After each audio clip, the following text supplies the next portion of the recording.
Here are 10 twisted serial killers who taunted the authorities. Today's video is about 10 twisted serial killers who taunted the authorities. These killers not only committed horrific crimes, but they also enjoyed playing a game of cat and mouse with the police. They left clues, wrote letters, and even made phone calls, all in an attempt to frighten and outsmart the investigators. So buckle up as we delve into the minds of these deranged criminals and explore the ways in which they taunted the authorities. There is one game that certain serial killers just can't avoid playing throughout the history of criminology, and that game is the classic game of cat and mouse. There are a variety of things that they have done, like writing letters to the police, leaving clues at the scene of a crime, drawing maps to show where the bodies might be found, and making frightening phone calls. At this very moment, 2 of them have even been able to avoid being apprehended. Number 10, Dennis BTK Rader. In Wichita, Kansas, serial killer Dennis Rader was responsible for the deaths of 10 individuals between the years 1974 and 1991. As a result of his method of operation, he is known by the moniker BTK, which stands for bind, torture, kill. Because of his terrifying presence, there was a significant increase in the number of people installing home security systems. On the other hand, there was a dark twist.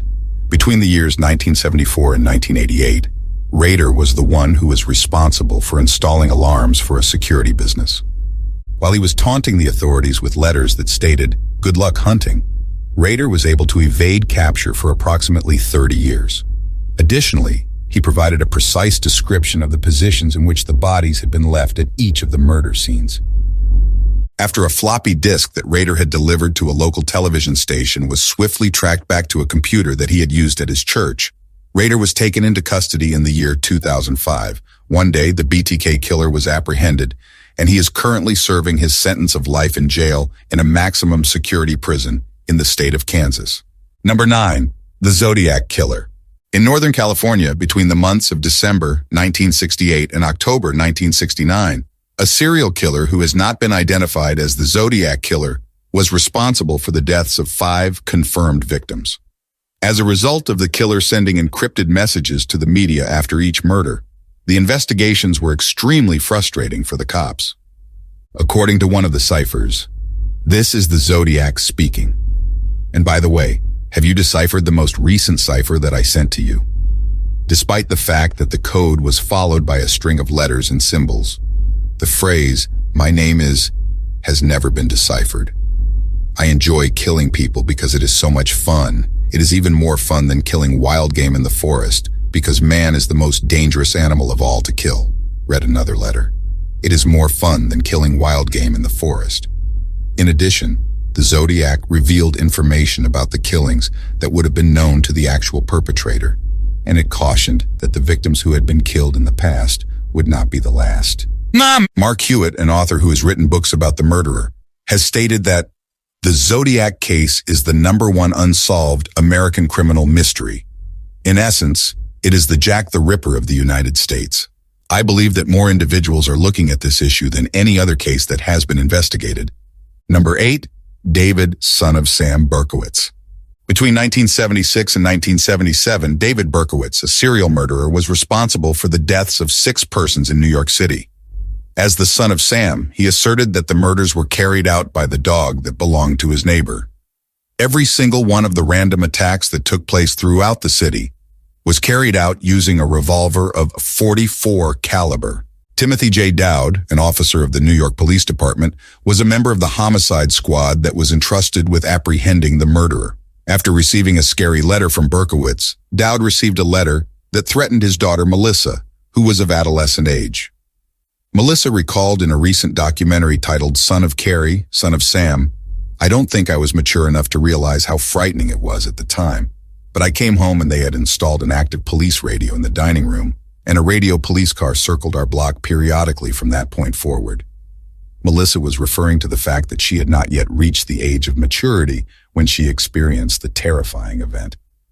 The reign of terror that Berkowitz had been practicing came to an end when his vehicle was located through the use of a $35 parking ticket that he had obtained when he was parked close to the location of his last murder. Since 1977, he has been incarcerated without the possibility of release. Number 7, Jack the Ripper. Jack the Ripper, a horrific serial killer who became known as Jack the Ripper, haunted the streets of Whitechapel, London, more than a century ago. He was a strange and horrifying individual. The bodies of 5 ladies were found in 1888, and they had been cruelly butchered. Their throats had been sliced, and their lower abdomens had been destroyed. "Dear Boss" was the title of a letter that was delivered to the Central News Agency not long after the murders had begun. A warning was included in the letter that the murderer would carry out another attack and cut the ladies' ears off. The subsequent victim was discovered with one ear removed just 3 days after the first victim. After a month had passed, a second letter with the title "From Hell" was delivered to the head of the Whitechapel Vigilance Committee. In this letter, the author asserted that the perpetrator had fried and eaten half of the kidney of the previous recipient. The other half of the kidney, which had been preserved in alcohol, was included with the package that included this item.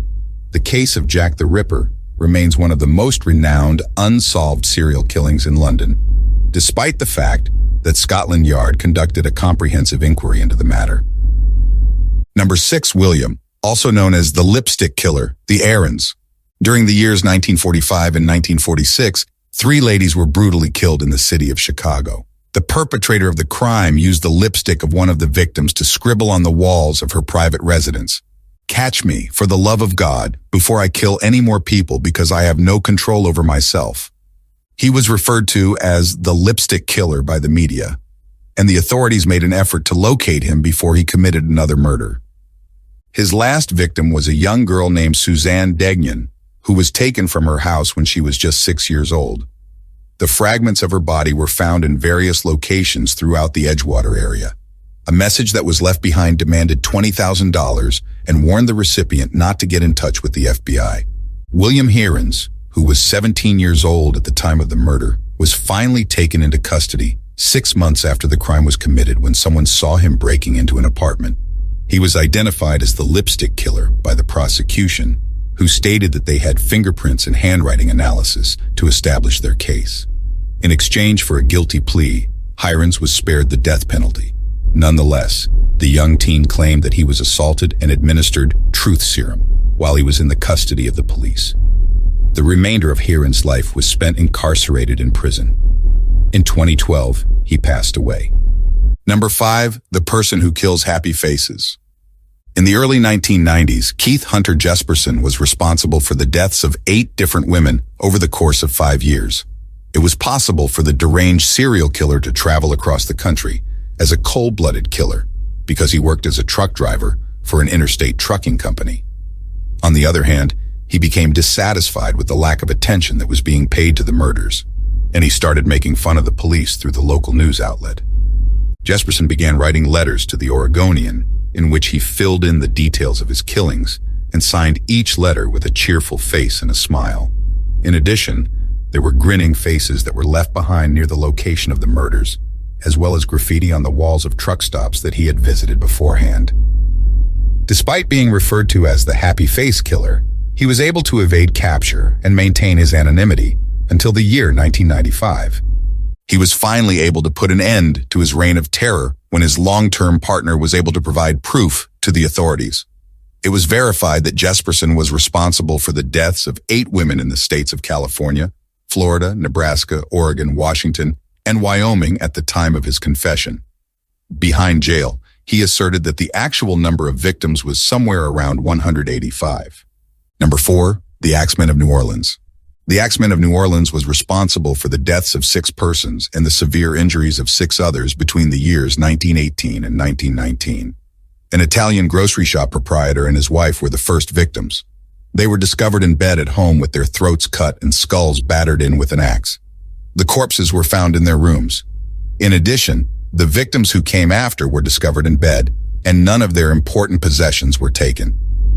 In a letter that was delivered to the Times-Picayune newspaper, the following demands were made for the following Tuesday night. As someone who has a deep appreciation for jazz music, I solemnly swear by all the devils in the nether regions that every individual whose home is occupied by a jazz band that is performing at full capacity at the time that I have just indicated will be spared. To put it simply, if everyone is putting together a jazz band, then things are going to be even better for you. There is one thing that can be said with absolute certainty, and that is the fact that some of your employees who do not put on a show on that particular Tuesday night, assuming there are any, will be terminated. That particular Tuesday evening, the streets of New Orleans were filled with music, and nobody was hurt in the process. Next, in October of 1919, the murders came to an end in the same short amount of time that they had began. There was no search for the murderer. Number 3, Ted Bundy. Within the annals of history, Ted Bundy stands out as one of the most notorious and depraved serial killers. From 1974 to 1978, he was responsible for the deaths of at least 30 female victims across 7 states. The fact that Bundy was able to continue his vicious killing spree for such a long period of time while evading police officers is one of the most unsettling aspects of the case.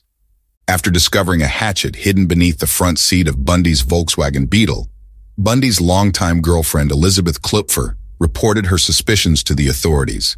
The author of The Stranger. Beside me, Anne Rule, who had worked with Bundy at a suicide hotline, identified him from a wanted poster and also provided a tip to the police. But this, once again, was never followed up on. From the beginning of his trials to the end, the cold killer continued to play games.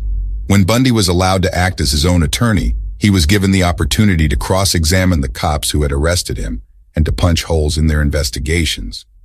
His cruel actions eventually caught up with him, and in 1989, he was put to death with a lethal injection at the Florida State Prison. Number 2 is Todd Kohlhepp. Between the years 2003 and 2016, serial killer Todd Kohlhepp was responsible for the deaths of 7 people in South Carolina. After a lady named Kayla Brown, who had been missing for some time, was ultimately found and rescued from a storage container, where she had been held in chains and had watched the murder of her own boyfriend, he was finally taken into custody. Kohlhepp asserted that there are some further victims.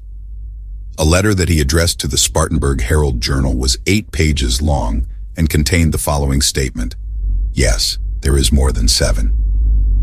I attempted to inform the investigators, and I did inform the FBI, but it was taken off the radar."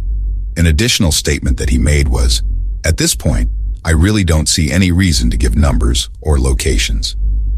John Douglas, a former special agent for the Federal Bureau of Investigation, stated in a documentary titled Serial Killer, Devil Unchained, that he believes the criminal. He is quite particular and has a lot of detail. Additionally, he enjoys bragging about his abilities and his violent behavior. Since that time, Kohlhepp has asserted that there were at least 2 further murders, although he has not yet provided the authorities with the specifics. Number 1, Killer from the Golden State. The crimes committed by Joseph DeAngelo were referred to by a variety of aliases, including Golden State Killer, East Area Rapist, Original Night Stalker, Visalia Ransacker, and Diamond Knot Killer. From 1974 to 1986, he was responsible for at least 13 murders, 50 rapes, and the ransacking of more than 120 residences. With the help of DNA evidence, the Federal Bureau of Investigation, FBI, was able to apprehend DeAngelo, a former law enforcement officer, at the age of 72 years old. This was not possible until decades later. During his time spent fleeing capture, DeAngelo had taken pleasure in displaying his might. Immediately following an assault, victims frequently received telephone calls that were unsettling, and they would hear heavy breathing followed by a series of threats. In a phone call that was made public by the Federal Bureau of Investigation, FBI, DeAngelo can be heard telling a victim who survived a sexual assault, "Going to kill you, going to kill you, going to kill you."